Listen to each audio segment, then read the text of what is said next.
নমস্কার বন্ধুরা, পিঙ্কি রান্নাঘরে তোমাদের অনেক অনেক ভালোবাসা রইল। তো চলো আজকে তোমাদের একদম সহজভাবে ডিম বিরিয়ানি রেসিপি দেখাচ্ছি। চলো বন্ধুরা, আর বাড়িতে থাকা চাল দিয়ে কিন্তু তোমরা যে যেটা চাল খাও বাড়িতে, সে 40-94 হোক, বাসন্তী হোক, তারপরে ডাঙাবাসফুল হোক, জিরা ধানের চাল হোক, মানে যে কোনো চাল দিয়ে তোমরা কিন্তু এটা বাড়িতে অনায়াসেই বানিয়ে ফেলতে পারো, সেটা যখন খুশি তখন। আর দেখো এত সুন্দর ঝরঝরে আর এত সুন্দর হয়েছে, কি বলবো বন্ধুরা, তোমরা দেখতেই পাচ্ছ এত সুন্দর কিন্তু ঝরঝরে হয়েছে। তো অবশ্যই দেখে বুঝতেই পারছো। তো চলো, প্রথমে 4টে ডিম সিদ্ধ বসিয়ে দিলাম। তো ডিমটাকে তো সেদ্ধ করতে হবে।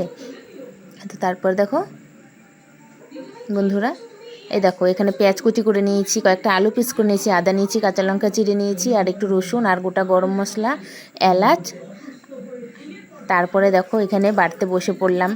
তো সবগুলো তো জিনিস বেটে নিতে হবে। তো দেখো তারপর আদা, জিরে, তারপরে রসুন বেটে নিয়েছি বন্ধুরা। তারপরে দেখো ডিমগুলো কিন্তু একটু এখানে ফাটিয়ে দেবে, সেই খুন্তির আগাটা দিয়ে এভাবে একটু একটু করে ঢুকিয়ে দিলে একটা কোণা, কিন্তু তাহলে তেলে দিলে আর ফুটবে না বন্ধুরা। দেখো কতটুকু ফাটিয়েছি, এক জায়গায় ফাটিয়ে দিলে ডিম তেলে দিলে আর ফুটবে না, নাহলে কিন্তু গোটা ডিম তেলে দিলে খুব ফোটে বন্ধুরা, তো চোখে মুখে যাওয়ার ভয় থাকে। তারপর দেখো কড়াই বসিয়ে তেল দিয়ে দিলাম। কড়াই বসিয়ে কিন্তু সর্ষের তেল দিয়ে দিলাম। তোমরা এখানে সাদা তেল ব্যবহার করতে পারো, কিন্তু আমি এখানে সর্ষের তেল ব্যবহার করছি বন্ধুরা।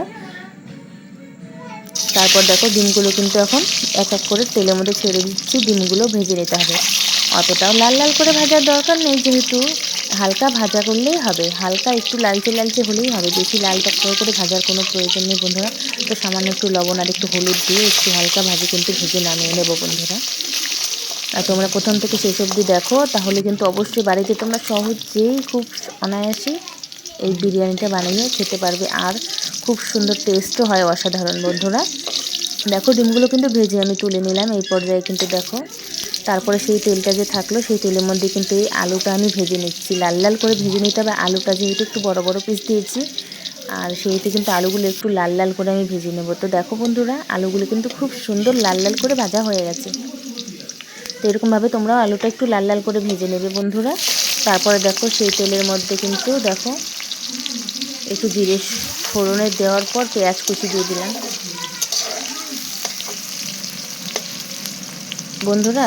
পেঁয়াজ কুচিটা দিয়ে কিন্তু ভালো করে ভাজা করতে হবে, ঠিক আছে, ভালো করে ভেজে বেরেস্তা বানিয়ে নিতে হবে, কারণ আমরা কিন্তু এই পেঁয়াজ দিয়ে বেরেস্তা বানাবো, সেই জন্য কিন্তু লাল লাল করে আর হালকা আঁচে পেঁয়াজটা কিন্তু ভালোভাবে ভাজতে হবে, আর একটুখানি কুচানো পেঁয়াজ রেখে দিতে হবে। আর তারপরে দেখো এইভাবে কিন্তু লাল লাল করে ভেজে নেওয়ার পর আমাদের বেরেস্তা কিন্তু রেডি। তো তারপর চলো এটাকে তুলে নিই। তো দেখো বন্ধুরা, এটা কিন্তু আমরা ভালো করে ভেজে এখানে তুলে রাখলাম বন্ধুরা। তো দেখো সম্পূর্ণটা কিন্তু এভাবে কিন্তু ভালো করে উঠিয়ে এখন রেখে দিয়েছি। দেখো কত সুন্দর হয়েছে, লাল আর ঝরঝরে, দেখছো বন্ধুরা।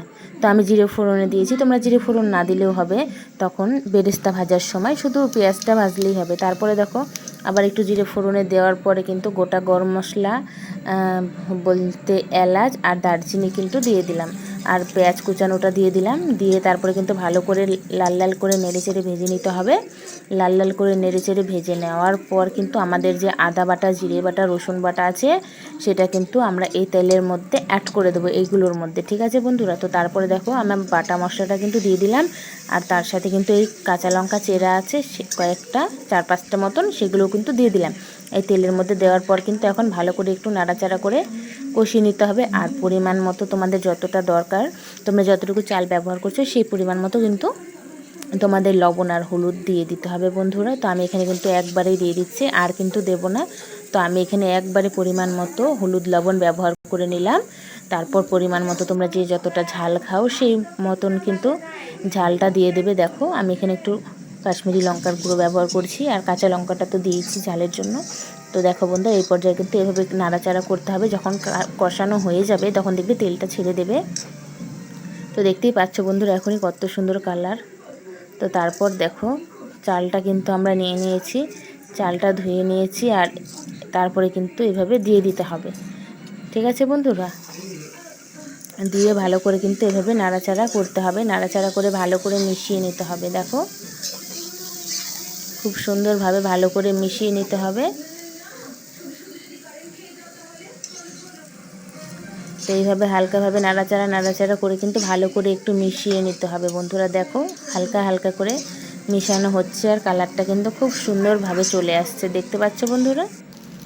তো তারপর দেখো এত সুন্দর হয়ে গেল। একটু হালকাভাবে 10 মিনিট এভাবে একটু নাড়াচাড়া করে নেবে। দেখো বন্ধুরা তারপর চালটা এত সুন্দর ঝরঝরে হয়ে যাবে, তোমরা দেখে অবশ্যই বুঝতে পারছো এত সুন্দর ঝরঝরে হয়ে গেছে। চালটাও দেখতেও কত সুন্দর লাগছে। তারপর দেখো তোমাদের একটা জিনিস দেখাই। তো এই যে আমি এই বাটি মেপে কিন্তু 2 বাটি চাল নিয়েছি, আর যেটা নেবে তার ডবল কিন্তু জল দিতে হবে। সে তোমরা কাপে নাও বা গ্লাসে নাও। যদি 1 কাপ চাল নাও 2 কাপ জল দিতে হবে, যদি 1 গ্লাস চাল নাও 2 গ্লাস জল দিতে হবে। আমি এখানে 2 বাটি চাল নিয়েছি, 4 বাটি জল দেবো বন্ধুরা। তো সেই পরিমাণটা যদি ঠিক থাকে তাহলে কিন্তু কোনো অসুবিধাই হবে না, কারণ এই জলের পরিমাণটা কিন্তু ঠিকঠাক দিতে হবে, বেশি হলেও হবে না কম হলেও হবে না।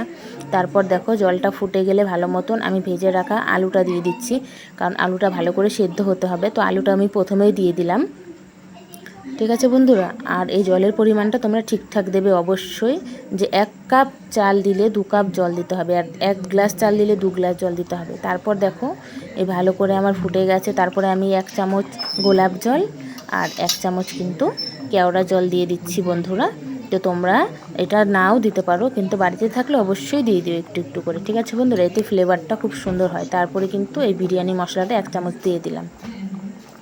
তো তারপর দেখো, আর সবার বাড়ির কিন্তু মানে চাল একরকম হয় না, কত চালে জলটা অনেক বেশি লাগে আর কত চালে কিন্তু মানে সেদ্ধ হতে চালটা অনেকটা জল লাগে, আর কত চালে কিন্তু আবার অনেকটা জল লাগে না, ঠিক আছে বন্ধুরা। তোমরা তোমাদের আইডিয়া মতন, যে তোমরা তো বুঝতে পারবে যে যেটা চাল খাওয়া দাওয়া করো, যে কোন চালটা বেশিক্ষণ টাইম লাগছে সেদ্ধ হতে, সেটাতে কিন্তু তোমরা জল বেশি করে অ্যাড করতেই পারো বন্ধুরা।